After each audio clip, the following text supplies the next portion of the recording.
Bueno, hay una información que está presente en todos los medios de comunicación hoy día. Ha sido catalogado como un hecho inédito. La Iglesia Católica ha ofrecido disculpas por los casos de abusos sexuales cometidos por sacerdotes en nuestro país. Vamos a establecer hasta ahora contacto con Tomás Moyati. Él está en la radio Bio Bio para conocer su opinión. ¿Qué tal, Tomás? Muy buenos días. Queremos conocer finalmente cuál es tu opinión, cuál es el análisis que se puede hacer de este perdón que ha pedido la Iglesia Católica. ¿Cómo estás, Verónica? Como tú dices, es un hecho inédito. Inédito frente a esta enorme avalancha de denuncias que hay a nivel mundial. Hay muchas arquidiócesis norteamericanas, por ejemplo, que están en quiebra. En quiebra porque tienen que pagar gigantescas indemnizaciones, porque este es un escándalo. Esta era una olla, Verónica, a presión. O sea, todo el mundo o mucha gente sabía que había muchos abusos cometidos por sacerdotes y por miembros del clero y que eran todos mantenidos en secreto, con camisa de fuerza, porque los denunciantes los acusaban de cualquier cosa, porque los descalificaban, porque los amenazaban con la excomunión, porque los amenazaban con que se iban a ir al infierno por secula seculorum. Entonces, claro, la gente se atemorizaba, pero finalmente esto se rompió. El problema es el siguiente, que las denuncias están llegando incluso hasta el Papa, hasta Joseph Ratzinger, y por lo tanto esto puede originar una caída estrepitosa de las más altas jerarquías de la Iglesia Católica, porque ayer, junto con el perdón, la Iglesia Católica chilena lo que hizo fue adherir al Papa, apoyar al Papa ante las denuncias. O sea, control de daños, se llama eso, ante una gigantesca crisis. Recordemos que en Europa muchísimos diarios han hecho investigaciones, varios diarios han hecho investigaciones donde se está llegando incluso al Papa, que el Papa habría encubierto algunas situaciones o habría sabido y no habría actuado cuando era cardenal. Por lo tanto, la situación es gravísima. Ahora, ¿esto era una actitud de la Iglesia Católica? ¿Era institucional? Yo quiero recordar dos casos chilenos. Francisco José Cox, arzobispo de La Serena, el 2002, noviembre del 2002, se fue a Alemania y hasta el día de hoy no se escucha palabra de él. Está recluido en Alemania. Era, insisto, el arzobispo de La Serena. Fue uno de los organizadores de la visita de Juan Pablo II a nuestro país en 1987. ¿Qué dijo el cardenal Francisco Javier Errázuriz en 2002? Dijo que Francisco Javier Cox se había recluido voluntariamente en Alemania por lo que llamó conductas impropias y una afectuosidad un tanto exuberante, especialmente con los niños. ¿Qué eufemismo? Así, estas eran las palabras que se usaban en la Iglesia Católica. No estoy hablando de cualquier sacerdote, estoy hablando del cardenal Francisco Javier Errázuriz. Pongo otro ejemplo. El curatato, el famoso curatato, Andrés Aguirre Ovalle. Él fue condenado por 9 casos de abusos sexuales y un caso de estupro a 12 años. Pero resulta que el curatato había tenido un hijo con una niña de 15 años, mucho antes de todo esto. Y por este caso no fue sancionado, porque la familia, y en ese tiempo se llamó una familia acomodada, entre comillas, no quiso tener un escándalo con su hija. Tú sabes que el cardenal de la época, Carlos Oviedo, arzobispo de Santiago, cardenal de la época, se reunió con la familia y llegó a un acuerdo para que no denunciaran y todo quedara ahí. Y resulta que después lo enviaron a Honduras, a España, a Uruguay, y nunca más se supo hasta que volvió y finalmente todo este escándalo porque el señor siguió, pues el señor era un... A ver...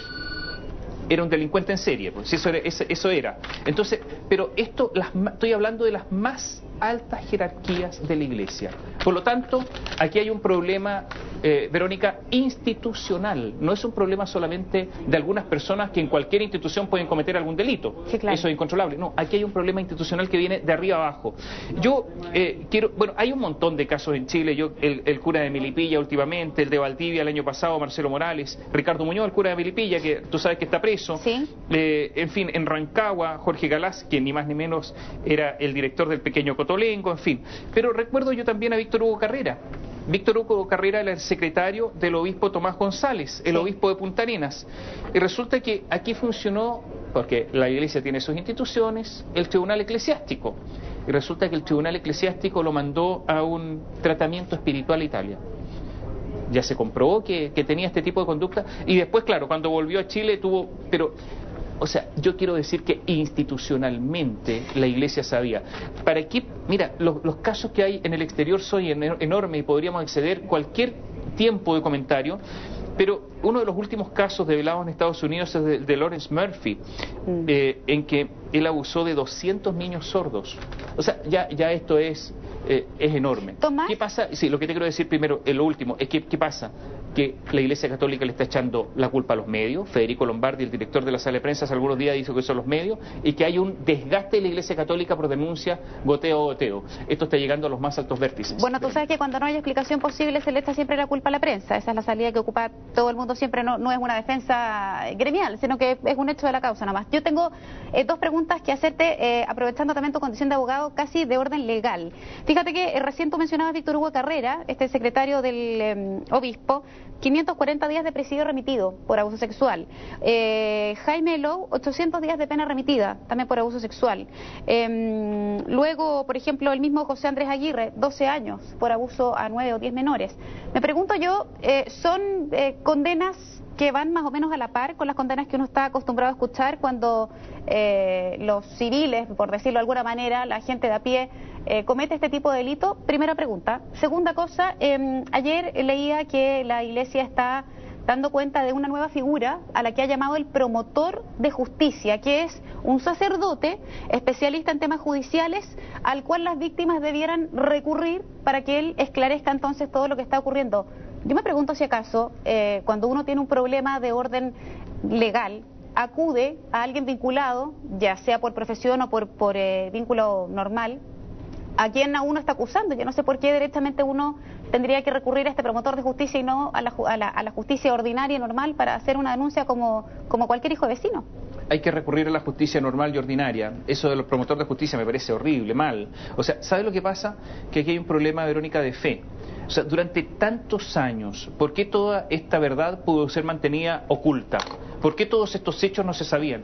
Porque cada vez que había una denuncia, resulta que le tiraba a la Iglesia encima, pues, y había un acto de fe, y resulta que muchas personas que denunciaban, las víctimas, eran después desacreditadas por los fieles, por los feligreses, que decían que estaba acusando a la Iglesia Católica, desacreditando a un sacerdote, que cómo se le ocurría. Entonces las víctimas pasaban a ser también víctimas por el descrédito de todo el entorno de la Iglesia Católica. Mentiroso. ¿Y qué pasó con Marcial Maciel? ¿Acaso no pasó eso?